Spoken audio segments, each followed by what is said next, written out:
Hello viewers, জার্নির ভিসার পক্ষ থেকে শুভেচ্ছা জানাচ্ছি। আইফেল টাওয়ারের পাদদেশ থেকে আপনাদের সাথে আছি। যে বিষয় নিয়ে আজকে কথা বলবো সেটি হচ্ছে ইমিগ্রেশন অভিজ্ঞতা, প্যারিসের ইমিগ্রেশন অভিজ্ঞতা। আমি আবারও বলছি, আমার বিভিন্ন ক্লায়েন্ট এবং শুভাকাঙ্ক্ষীরা এই ইমিগ্রেশন অভিজ্ঞতাগুলো জানতে চান এবং এগুলো কিন্তু ব্যক্তি বিশেষের ক্ষেত্রে ভিন্ন রকম হবে। আমি একজন ফ্রিকোয়েন্ট ট্রাভেলার হিসেবে আমার যে অভিজ্ঞতা হয়েছে আপনাদের সেই একই রকম অভিজ্ঞতা নাও হতে পারে, কিন্তু আমার অভিজ্ঞতা শেয়ারিংয়ের মাধ্যমে আপনাদেরকে কিছুটা ধারণা দেওয়ার চেষ্টা করব যে কী রকম আপনারা ইমিগ্রেশন ফেস করতে পারেন। আমি লন্ডন থেকে বাই রোডে প্যারিস এসেছি, কিন্তু সেখানেও কিছু ঘটনার সম্মুখীন আমি হয়েছি যেটা আপনাদের সাথে শেয়ার করতে চাই। ইমিগ্রেশনে আমাকে জিজ্ঞাসা করা হয়েছে যে আমি কেন এসেছি, কতদিন থাকবো, বিশেষ করে প্যারিসে কতদিন থাকবো আমি ফ্রান্সে। সো আমি আমার প্ল্যানটা শেয়ার করেছি তাদের সাথে এবং আমি ইউরোপে যে জায়গাগুলোতে ঘুরবো সেই পুরো আইটিনারিটা আমি তাদেরকে বলেছি এবং তারা বুঝতে পেরেছে এটা আমার একটা লিজিওর ট্রিপ। সেই অনুযায়ী তারা আমাকে কোশ্চেন করেছে আমি কোথায় কতদিন থাকবো, কোনো হোটেল বুকিং আছে কিনা, রিটার্ন কবে করব, একই জিনিস যেটা গদ বাঁধা যেই কোশ্চেনগুলো করে বোঝার চেষ্টা করে। কিন্তু হয়তো বা আপনার জন্য এই কোশ্চেনগুলো অন্যরকমভাবে হতে পারে আপনার প্রোফাইলের উপর ভিত্তি করে।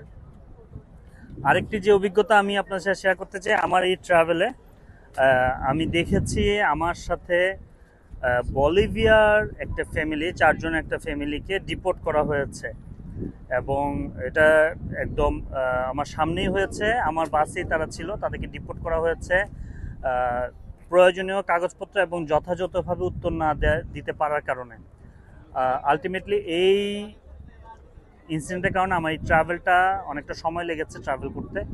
এরকম পরিস্থিতি কিন্তু আপনার সম্মুখীন হতে পারেন, যে কেউ এই ধরনের পরিস্থিতির সম্মুখীন হতে পারে। সেক্ষেত্রে আপনাকে প্রপার প্রিপারেশন নিয়ে ইমিগ্রেশন ফেস করতে হবে।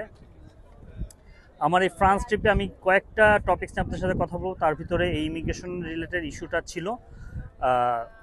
আরেকটা যেটা জিনিস আমি আপনাদেরকে বলতে চাই, আপনারা যথেষ্ট পরিমাণ যে কোনো দেশেই ইমিগ্রেশন আপনারা ফেস করার জন্য যথেষ্ট পরিমাণ ক্যাশ এবং কার্ড, এই ডলার অথবা ইউরো যেটাই হোক, আপনার সেই যথেষ্ট পরিমাণ ফিনান্সিয়াল ডকুমেন্টস আপনি সাথে নিয়ে আসবেন। বিশেষ করে এই ক্ষেত্রে গুরুত্ব দেওয়া হয়।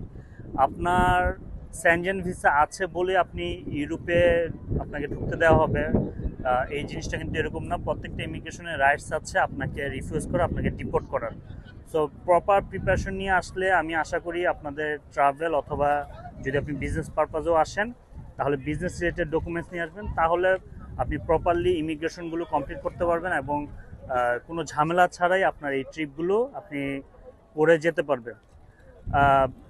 আমি এর আগেও অনেকগুলো টপিকস নিয়ে কথা বলেছি, আশা করব সামনেও বিভিন্ন টপিকস নিয়ে আপনাদেরকে জানানোর জন্য।